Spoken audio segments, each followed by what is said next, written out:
आज बेटा हम लोग देखेंगे centre of mass for the N particle system, that is centre of mass for the N particle system. अब बेटा we are just talking for the N particle system. कल तक हमने आपसे बात करी थी for the two particle system. जरा एक बार ब्रीफ कर देता हूं जस्ट 1 मिनट में। मैंने कहा था कि दो पार्टिकल्स अगर आपके पास हैं और उनके मास m1 और m2 हैं और वहां पर उनके रिस्पेक्टिव पोजीशन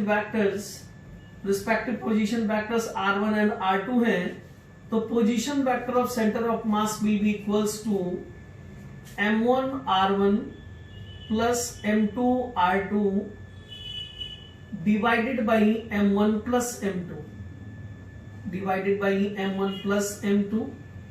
सिमिलरली बेटा मैंने कहा था अगर कोऑर्डिनेट के टर्म्स में निकालना है, x coordinate of centre of mass m1 x1 plus m2 x2 divided by m1 plus m2। Similarly y coordinate of centre of mass ycm is equal to m1 y1 plus m2 y2, means पहले particle का mass उसका y coordinate, दूसरे particle का mass उसका respective y coordinate and divided by m1 plus m2। and similarly jet center of mass, the jet center of mass तो पहले particle का mass उसका जेट कोऑर्डिनेट m1 z1, दूसरे particle का mass उसका jet coordinate and divided by m1 plus m2। this is the jet coordinate of the center of mass। तो इस तरीके से आप तीनों कोऑर्डिनेट्स ऑफ सेंटर ऑफ मास यहां पर पा सकते हैं। अब आज हम इसी को जनरलाइज करेंगे बेटा फॉर एन पार्टिकल सिस्टम, और बड़ी आसानी से हम लोग एन पार्टिकल सिस्टम के लिए भी इस बात को समझ सकते हैं। देखिएगा कैसे। तो यहां पर आप लिख सकते हैं कि centre of mass for N particle system, centre of mass for N particle system,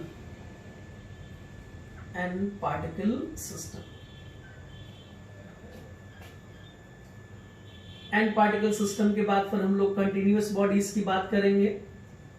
देखते हैं कि n particle system में कैसे बातचीत होगी हम लोगों की।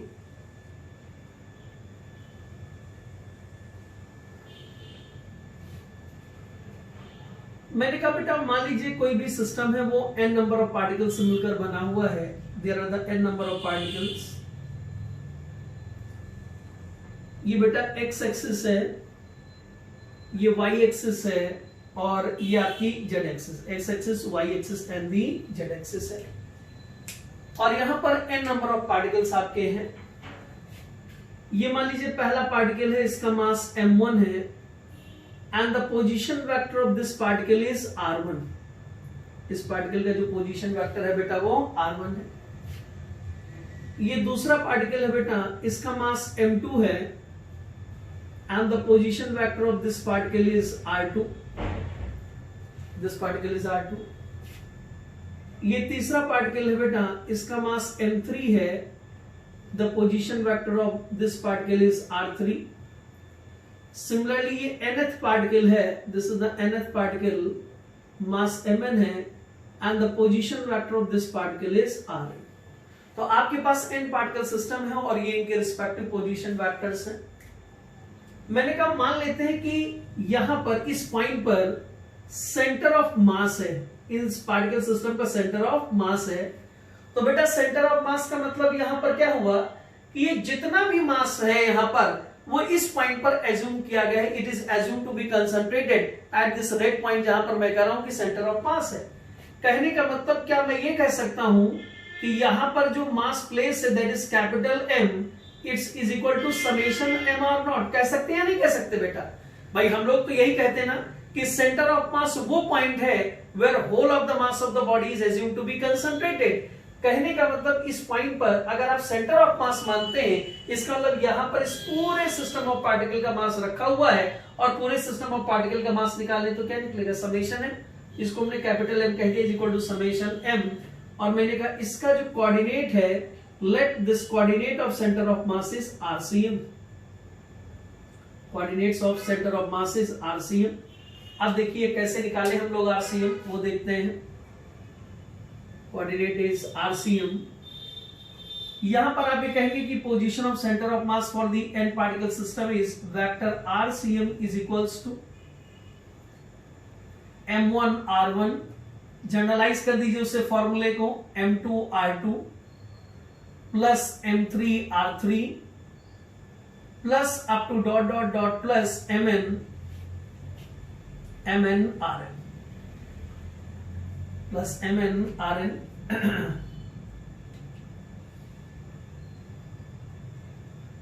MN RN divided by 2 particle था तो M1 plus M2, n particle है तो M1 plus M2 plus M3 plus up to dot dot plus MN, ये आ गया बेटा M1 plus M2 plus M3 to to dot डॉट MN, and this implies that यहां से आप लिख सकते हैं कि the position of centre of mass that is RCM is equals to summation MI divided by summation M।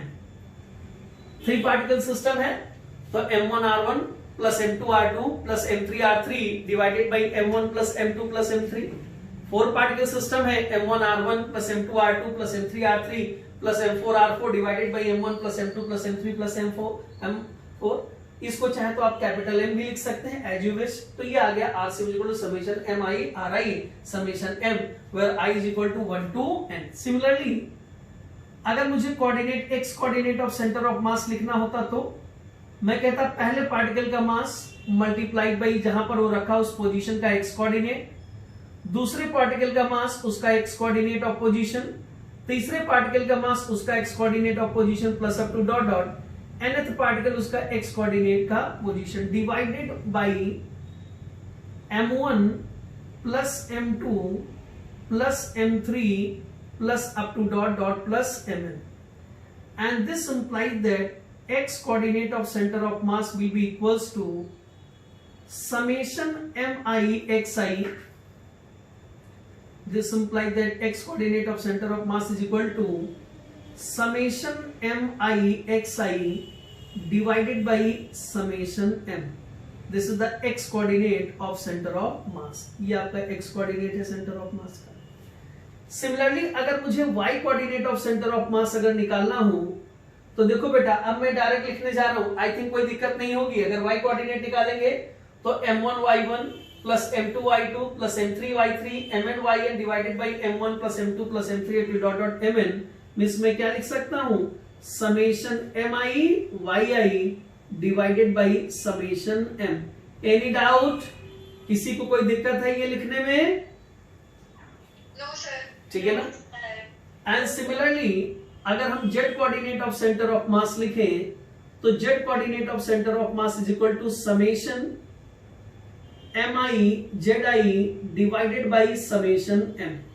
Summation MI ZI divided by summation M, this is the z coordinate of the centre of mass. तो इस तरीके से बेटा for the n particle system you can get the position of the centre of mass. तो n particle system एक concept, मतलब इस पर सेंटर ऑफ मास पर एक आध नंबर में रीजनिंग क्वेश्चन आ सकता है, अदरवाइज जो आएगा वो न्यूमेरिकल आएगा। अब हम लोग इसी n पार्टिकल सिस्टम पर बेस्ड जो न्यूमेरिकल हमारे एनसीईआरटी में दे रखे हैं, एनसीईआरटी में 2 तरीके के न्यूमेरिकल आपको दे रख सकते हैं या 2 तरीके के बनते भी हैं। n पार्टिकल सिस्टम और any system reducible to n particle system, इन दोनों पर सॉल्व एग्जांपल 7.1 और 7.3 आर गिवन रिस्पेक्टिवली। तो हम लोग 1 बाय 1 उन दोनों क्वेश्चंस को करेंगे। सबसे पहले आते हैं solve example 7. Just come to the solve example 7.1, उसके बाद फिर हम बात करेंगे सॉल्व एग्जांपल 7.1।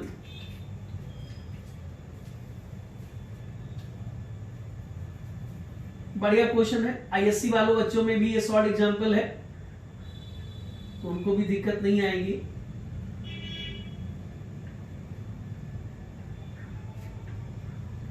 Solve example 7.1।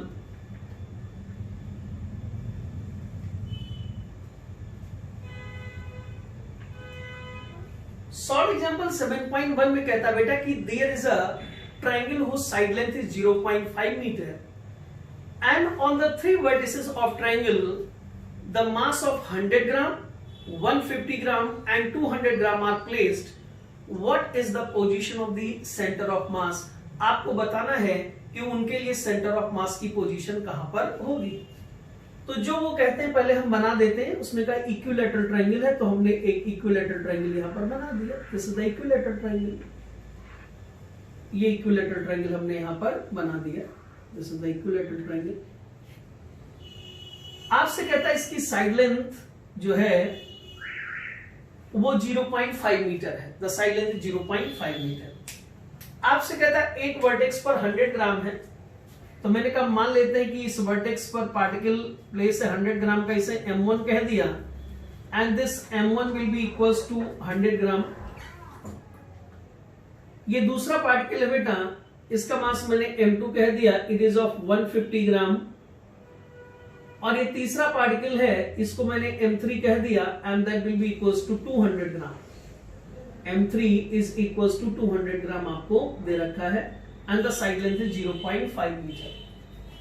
मैंने आपको ये कहा कि जब भी आपके पास, कल मैं 2 पार्टिकल सिस्टम के लिए न्यूमेरिकल कर रहा था तब भी ये बोला था, आज n पार्टिकल सिस्टम के लिए कर रहे हैं तब भी बोल रहे हैं कि आप तब तक सेंटर ऑफ मास पोजीशन या का फॉर्मूला अप्लाई नहीं कर सकते, कोऑर्डिनेट का फॉर्मूला, जब तक उसमें से आप किसी एक पार्टिकल को ओरिजिन पर ना ले, मींस उसी के रिस्पेक्ट में बाकी के कोऑर्डिनेट्स मेजर किए जाएंगे। हमने इसको ओरिजिन पे ले लिया। मींस कहने का मतलब ये हुआ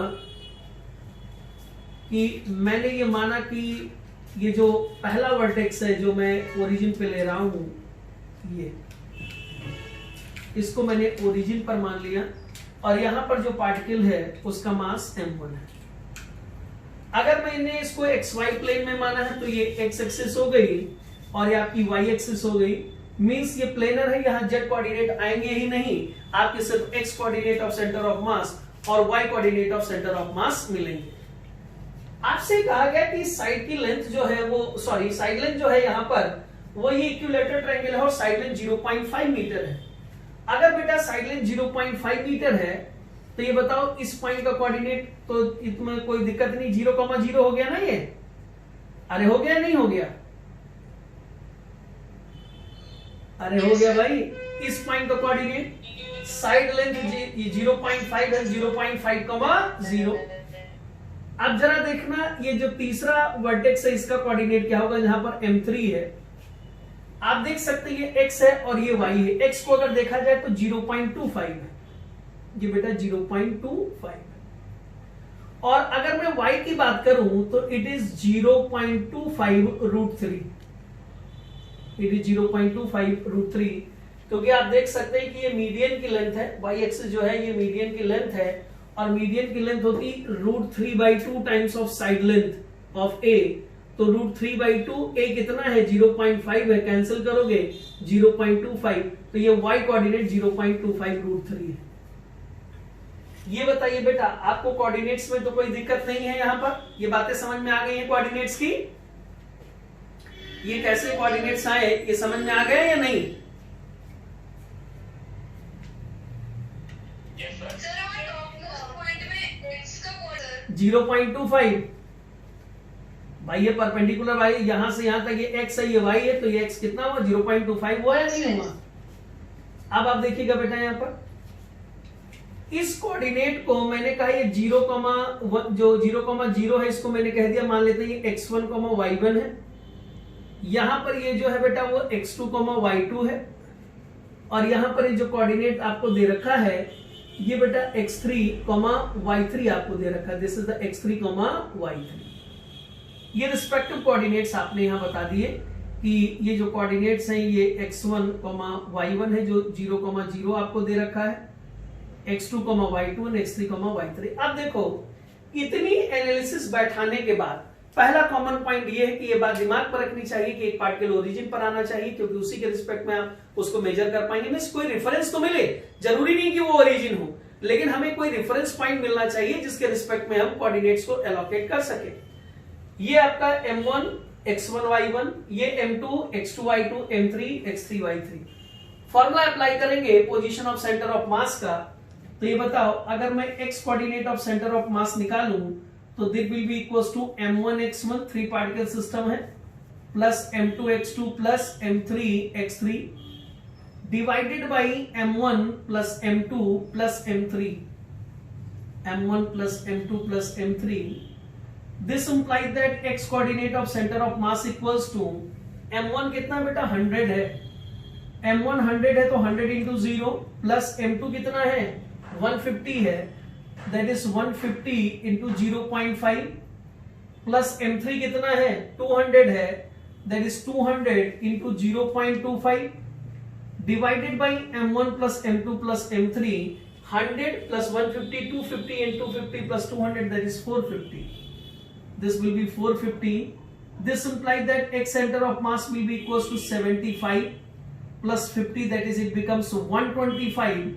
125 divided by 450 and this implies that यहाँ पर 5 5 जा 25 5 सॉरी 25 से डायरेक्ट जाएगा नहीं क्या, ये चला तो जाएगा आई थिंक 20 yes चला जाएगा 25 5 जा 29 और ये आएगा 1 और ये 200 बन गया, दैट इज 8 जा and this implies that x centre of mass will be equals to 5/18.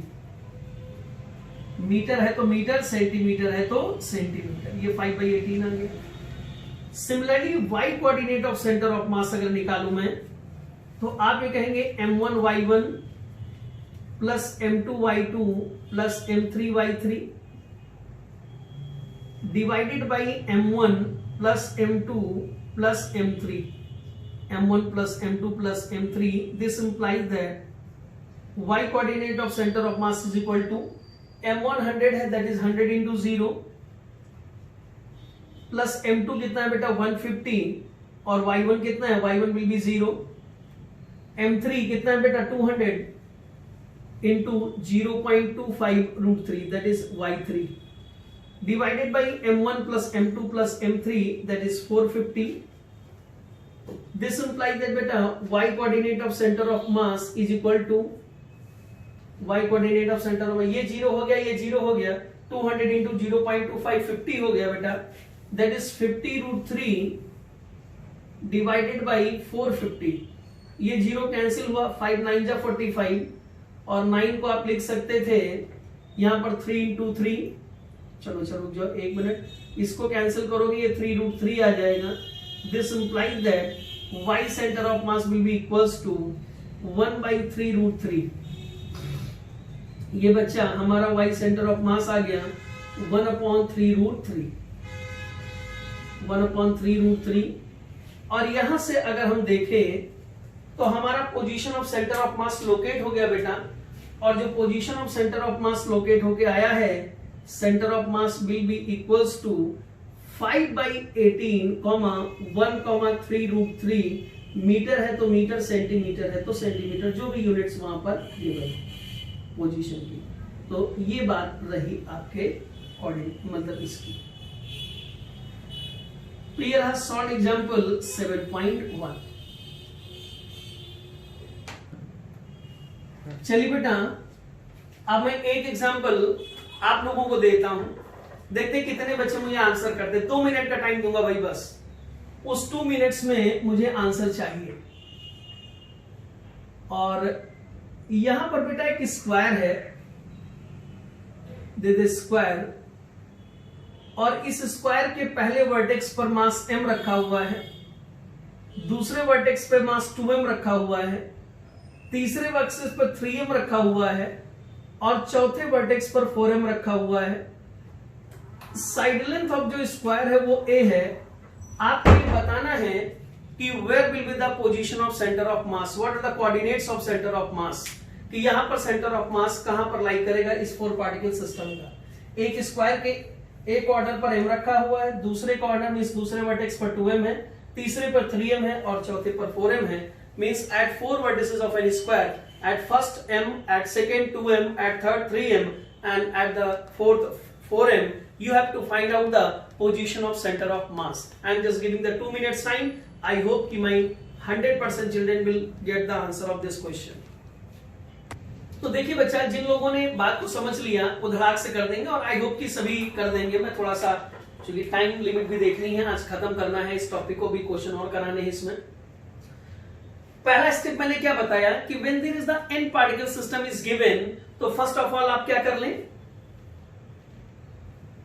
First of all क्या कर लें, एक को रीजन मान यस, एक को ओरिजिन पर माने। तो जैसे ही तुम इसको ओरिजिन मानोगे और आप देख सकते हैं ये प्लेनर बॉडी है, मतलब प्लेनर सिस्टम है, तो दो कोऑर्डिनेट बनेंगे इसमें, मतलब ये एक्स वाई प्लेन तुमने मान लिया, ये लो बेटा एक्स वाई प्लेन तुमने मान लिया, this is the X Y plane. ये कोऑर्डिनेट 0,0 हो गए बेटा, और तुमने कह दिया कि सर ये कोऑर्डिनेट है हमारे x1, y1। x1, y1 0,0 है और m1 इज इक्वल टू बच्चा m है। ये कोऑर्डिनेट a, 0 होगा या नहीं होगा? अरे होएगा नहीं होएगा? a, 0 और ये आपका आ गया x2, y2 और 2m, m2 is equal to 2m हो गया। यहां पर बेटा m3 is equal to 3m हो गया, और कोऑर्डिनेट की बात करें तो this coordinate will be a, a। अरे देखते रहे ना भाई, a, a होगा कि नहीं होगा? Yes sir. हम मैथ्स हमारी कमजोर है, ध्यान दिए रहिएगा। गौरव सर हमारे दोस्त हैं, इसका मतलब ये नहीं कि हमारी मैथ्स बहुत अच्छी है। अब देखो 4m, यहां पर अगर आप देखो तो ये कोऑर्डिनेट 0, a आएगा, दैट इज 0, a मींस ये हो गया x4, y4। ये 4 पार्टिकल सिस्टम, और हमारे बच्चों ने बता दिया यहां पर क्या होना है।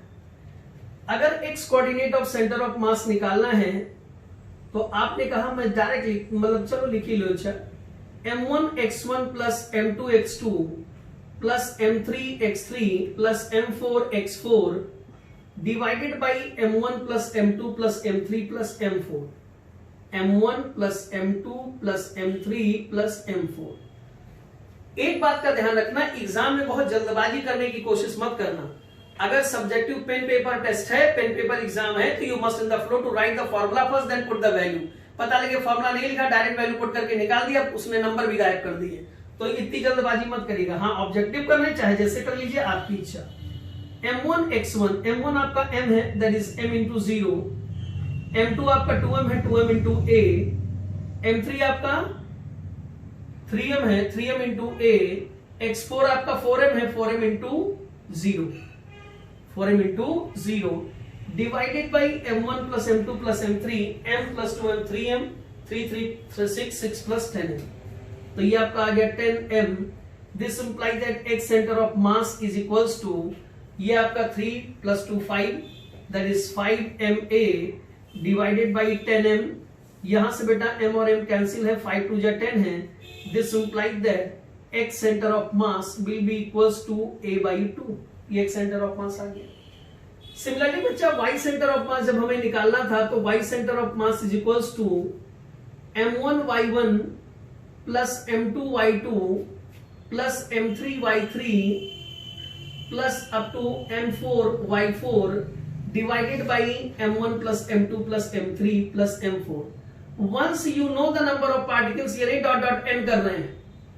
अगर आप नंबर ऑफ पार्टिकल जानते हैं तो फिर आपको उतने नंबर ऑफ पार्टिकल्स वहां लिख दीजिए। हाँ, डॉट लगाना लगा दीजिए, कोई दिक्कत नहीं, लेकिन लास्ट पार्टिकल mn नहीं लिखा जाएगा। Last particle is said to be, number of particle जो होगा वो लिखा जाएगा। This implies that y coordinate of centre of mass देखिएगा, m1 बच्चा आपका m है और y1 आपका 0 है, तो m into 0, m into 0, m2 आपका दे रखा है 2m एंड y2 0 है, दैट इज 0, प्लस ये आपका 3m है इंटू y है, that is 3m, a plus 4m, a, y coordinate a है, डिवाइडेड बाई 10m। ऊपर सब ऐड करेंगे तो 7ma, यही आएगा ना बेटा 7ma। y centre of mass equal to 7ma divided by 10m, और m और m कैंसिल है। This implies that y coordinate of centre of mass बच्चा, y coordinate of center of mass is equal to 7a divided by 10, and this implies that कि जो centre of मास के coordinates आ गए, यहां पर centre of मास के जो कोऑर्डिनेट आए वो क्या आ गए भाई, x centre of mass y centre of mass is equal to a/2, 7a/10। तो a/2, 7a/10। यहां पर जो अभी एलपीएस में क्वेश्चन आया था बेटा, क्योंकि वो एसएल अरोरा का ही उन्होंने एक अनसॉल्व्ड एक्सरसाइज से पूछ दिया था क्वेश्चन, एसएल अरोरा के ही अनसॉल्व्ड एक्सरसाइज से क्वेश्चन पूछा था। मैंने यहां पर ये वर्किंग भी आपको करने को दी थी, वहां पर ये वर्किंग कर रखी गई थी। क्यों यशस्वी, ये वर्किंग कर रखी थी ना वहां पर, ये कोऑर्डिनेट बनाने वाली। Yes sir. हाँ, अब हम आते हैं नेक्स्ट। ना बेटा, अभी तक आपने जो भी क्वेश्चन किए हैं वो स्ट्रेट क्वेश्चन किए हैं नंबर ऑफ पार्टिकल्स पर। अब अगर मैं भी एग्जांपल देके समझाऊंगा भी, अगर हमें सिमेट्रिक बॉडीज के कॉन्फ़िगरेशन दे, सिमेट्रिक यूनिफॉर्म बॉडीज के कॉन्फ़िगरेशन दे दिए जाएं, जिनकी पोजीशन ऑफ सेंटर ऑफ मास हम ऑलरेडी जानते हैं। जैसे मुझे एक लैमिना दे दो, एक स्क्वायर लैमिना, मान ली तुम्हें स्क्वायर प्लेट दे दी और तुमने कहा इसका सेंटर ऑफ मास कहां होगा, हमने कहा जहां डायगोनल इंटरसेक्शन पॉइंट पर। तुमको डिस्क दे दी, यूनिफॉर्म डिस्क, हमने कहा कहीं सेंटर पर। तो कहने का मतलब ये हुआ कि when a system of bodies is given that for those, मतलब जितनी नंबर ऑफ बॉडीज वहां पर शामिल हो रही हैं, उनके सेंटर ऑफ मास हम ऑलरेडी जानते हैं कि उनकी पोजीशन क्या है। और जब पोजीशन जानते हो तो एन क्रेन प्रकार, जैसे आपने यहां पर अभी ओरिजिन लेके, रेफरेंस लेके किसी ना किसी तरीके से कोऑर्डिनेट्स निकालिए, वहां पर भी कोऑर्डिनेट निकाल देंगे and we get the coordinates of the centre of mass. तो देखिए क्या कहना चाहता हूं, उसी बात को मैं एग्जांपल, शॉर्ट एग्जांपल 7.3 से आपको बताता हूं। शॉर्ट एग्जांपल 7.3 देखेंगे।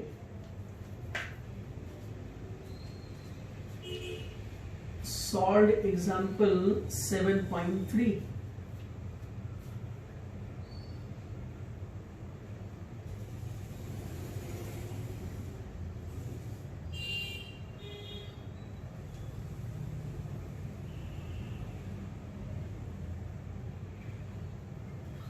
सॉल्व एग्जांपल 7.3 में कहता है कि there is the L shaped lamina, बाकायदा वहां डायग्राम दे रखा है, और मैं तो कहता कि चलो डायग्राम ना दे रखा हो तो क्या फर्क पड़ता है। ये एल शेप्ड लैमिना तुमको दे दिया गया है, ये जिसका मास 3 kg है। The mass of this lamina is 3 kg। The mass of this lamina is equals to 3 kg। और आपसे कहता है कि इसका सेंटर ऑफ मास बता दो कि where will the position of centre of mass of this lamina. यहां पर थोड़ा सा उन्होंने ज्योमेट्रिकल कंस्ट्रक्शन के लिए आपको हिंट कर रखा है। वैसे मैं होता तो मैं हिंट कतई ना करता और मैं केवल इसके डायमेंशंस देता। बस डायमेंशन कैसे दे देता, मैं इस लेंथ को 2a दे देता, मैं इस लेंथ को a दे देता, और तब मैं आपसे कहता सेंटर ऑफ मास निकालो। ठीक है।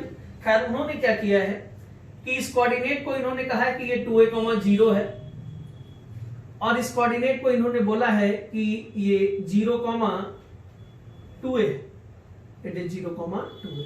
बट ऑब्वियस है ये 2a है और ये आपका 2a है। ध्यान देना बेटा, ये इंटरसेप्ट ऐसा बनाया है उन्होंने कि एकदम, मान लीजिए चलिए इसको आगे की तरफ डॉटेड लाइन से लाओगे तो ये मिड पॉइंट पर मिलेगा, मींस ये a होगा आपका। ठीक है ना। अगर हम यहां पर देखें, मेरी बात से एग्री करना कि ये जो एल शेप्ड लैमिना है, क्या मैं ये कह सकता हूं कि ये L shaped lamina 3 square plate से मिलकर बना हुआ है। एक स्क्वायर प्लेट ये हो गई, एक स्क्वायर प्लेट ये हो गई, एक स्क्वायर प्लेट ये हो गई, और हर एक स्क्वायर प्लेट की जो साइड लेंथ है वो a है। इसकी a है, इसकी a है, इसकी a है। Every square plate having the side length of a, every square plate having the side length of. अब देखिएगा, अगर ऐसा है और हम ये जानते हैं किसी भी गिवन स्क्वायर प्लेट का, अगर बच्चा मुझे कोई स्क्वायर प्लेट दे दी जाए, अगर मुझे कोई भी स्क्वायर प्लेट दे दी जाए और मुझे उसका सेंटर ऑफ मास निकालने को कहते हैं, ये स्क्वायर प्लेट आपको दे दिया और मुझे कह दिया कि बताओ इसका सेंटर ऑफ मास कहां पर होगा, this will be the centre of mass. तो आप जानते हैं कि जहां पर इसके coordinate intersect, sorry diagonals intersect करेंगे, वहां पर इसका सेंटर ऑफ मास होगा। अरे होएगा नहीं होएगा, जहां पर इसके डायगोनल्स इंटरसेक्ट करेंगे। ठीक है। आप देखो, ये पहला लैमिना है, मैंने कहा इस पहले लैमिना का जहां पर डायगोनल्स इंटरसेक्ट करेंगे वो होगा, मींस यहां पर इसका सेंटर ऑफ मास होगा। चूंकि आपने इस पूरे एल लैमिना के मास को 3 kg कहा, आपने कहा ये एल शेप्ड लैमिना हम मान सकते हैं कि 3 स्क्वायर प्लेट से मिलकर बना हुआ, तो क्या मैं मान सकता हूं कि एक प्लेट का मास 1 kg होगा? 1 kg, 1 kg and 1 kg, total will be 3 kg। अरे क्लियर है बात? Yes sir. अब आप देखो, इसका मतलब यहां पर मैं मान लेता हूं कि पार्टिकल जो रखा हुआ है बच्चा, ये मास m1 का है और ये m1 इज इक्वल टू बेटा 1 kg है। m1 is the 1 kg। अगर ये m1 1 kg है तो इसके कोऑर्डिनेट क्या हुआ जरा देखना। ये a था, ये पॉइंट a, 0 था, तो ये बताओ ये a/2 हुआ या नहीं हुआ? अरे हुआ ना ये? Yes sir. ये a/2 हुआ, इधर ये a/2 हुआ, तो ये कोऑर्डिनेट आ गए a/2, a/2, a/2, तो इस स्क्वायर लैमिना का मास m1 1 kg और coordinate of m1 will B a/2, a/2। Similarly बेटा अगर मैं सेकंड के लिए जाऊं, सेकंड के लिए ये ध्यान देना, इसको सिर्फ क्वेश्चन का सॉल्यूशन ना समझना, इसको कंसेप्ट समझना कि कैसे हम किसी भी कंटिन्यूअस लैमिना को हमने पार्टिकल सिस्टम में रिड्यूस कर दिया, mean system reducible to particle system भी कैसे निकाल सकते हैं सेंटर ऑफ मास, वो आप देखना। अब यहां पर आप देखिएगा, इस पोजीशन को देखना है, ये a है बच्चा, ये a है, a प्लस a/2, ये 3a/2 हुआ या नहीं हुआ कोऑर्डिनेट? अरे हुआ ना? Yes sir. और ये a/2 हुआ, तो ये कोऑर्डिनेट x कोऑर्डिनेट 3a/2 और y कोऑर्डिनेट a/2, तो यहां पर ये आ गया बेटा 3a/2, a/2, और यहां पर ये पार्टिकल है, इसका मास m2 है, and that is m2 will be equals to 1 kg। ये m2 is equal to 1 kg है। हम यहां पर आ जाते हैं थर्ड लैमिना पर। इसमें जहां पर डायगोनल इंटरसेक्ट करेंगे यहां पर सेंटर ऑफ मास होगा।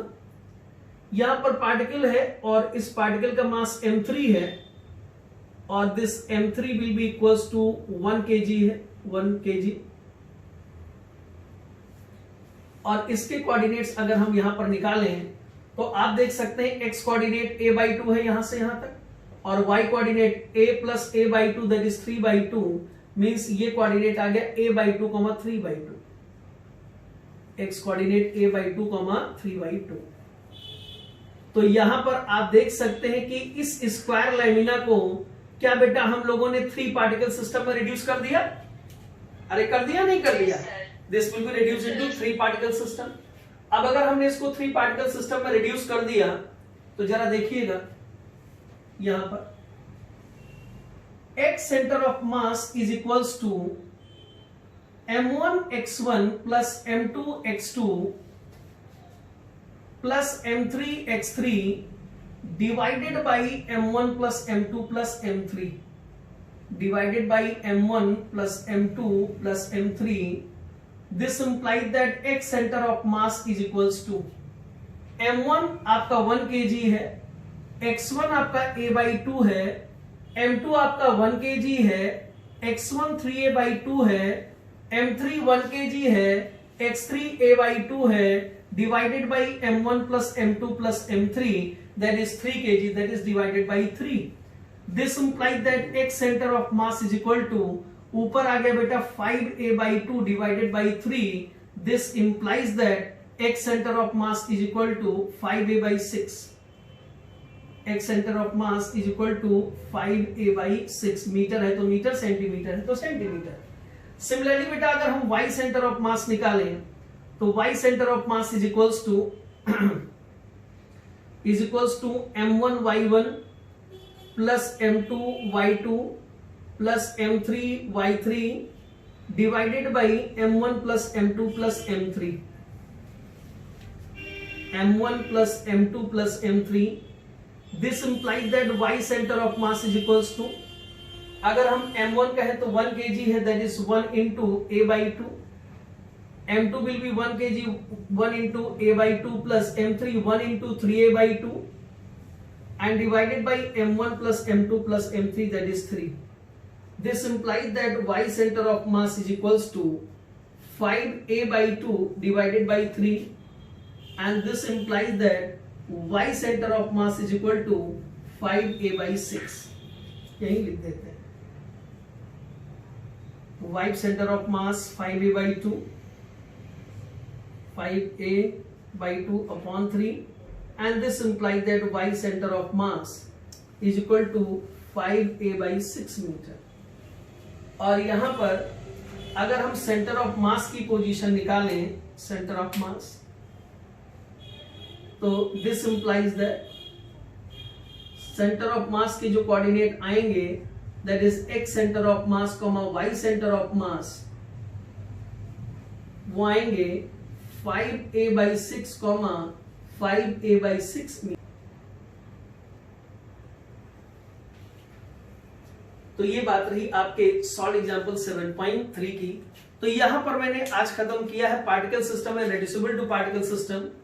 नेक्स्ट टर्न पर मैं कंटिन्यूअस बॉडीज के सेंटर ऑफ मास कैलकुलेट करना सिखाऊंगा कि अगर यूनिफॉर्म रॉड दे रखी है, आपने कहा कि centre of mass mid point पर लाई कर देता, तो आप मेरे कहने से क्यों मान जाएंगे कि उसका centre of mass mid point पर लाई करेगा। मींस नो डाउट है तो सिलेबस के बियॉन्ड, है सिलेबस के स्कोप से बाहर, बट मैं आपको सिखाऊंगा कैलकुलेशन ऑफ सेंटर ऑफ मास। किसी भी गिवन बॉडी का सेंटर ऑफ मास अगर कहीं पर है, वहां पर तो क्यों है, ये मैं कैलकुलेट करके एक दो एग्जांपल करके कम से कम एटलीस्ट आपको डेरिवेशन के करके मैं कंसेप्ट तक जरूर ले जाऊंगा। तो ये हम लोग बात करेंगे एंड देन बात करेंगे motion of centre of mass. तो दो इंपॉर्टेंट चीजें नेक्स्ट टर्न पर डिस्कस होंगी। Thank you so much. अच्छा एक मिनट, एक बात और आप लोगों से कहनी, आप ऑन म्यूट कर दीजिए उसको।